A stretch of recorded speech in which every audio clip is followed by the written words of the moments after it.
Ang ikasiyam na istasyon. Si Jesus gihubuan sa iyang sakot. Nagasimba kami o nagadahig kami kanimo Kristo. Katungod sa imong santos na krus, gitubos mo ang kalibutan. Pagbasa gikan sa Ebanghelyo sumala ni San Mateo.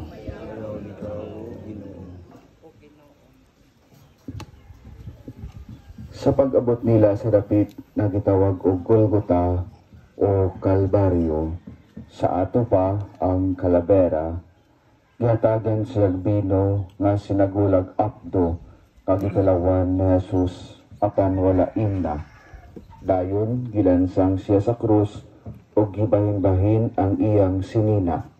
Giripahan ang makakuha sa kadabahin. Ang Ebanghelyo sa Ginoo. Daigol ikaw, O Kristo. Pamalandong, kitang mga tao gusto nga hatagan og angayan nga pagtaho. Pangandoy nato ang mahimong matahom ug adunay kaanyag. Kini importante alang kanato.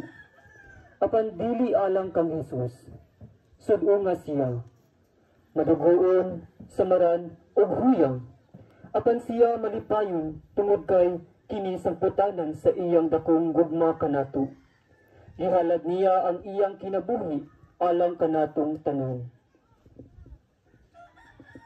Pag-ampo, Ginoong Jesus, gihubuan ka sa mga sundalo sa imong sapot.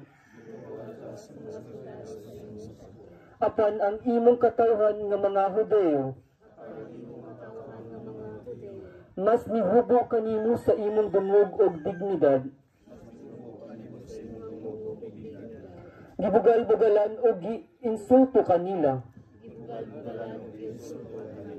Apan milahutay ka tungod kanamo. Ginoo, tabangi kami nga masilsil sa among hunahuna, nga kadabuhat namo og sala. Mihubo usab kami kanimo. Nilangsang kanimo pag-usab nganha sa krus. Mas mahigugma paunta kami kanimo. Sa among pag-ambit sa imuhang paghalad. Sa kinabuhing diha sa Santos nga Eucharistia. Himaya sa Amahan, sa Anak ug sa Espiritu Santo. Sa mga kabuligan nga walay katapusan.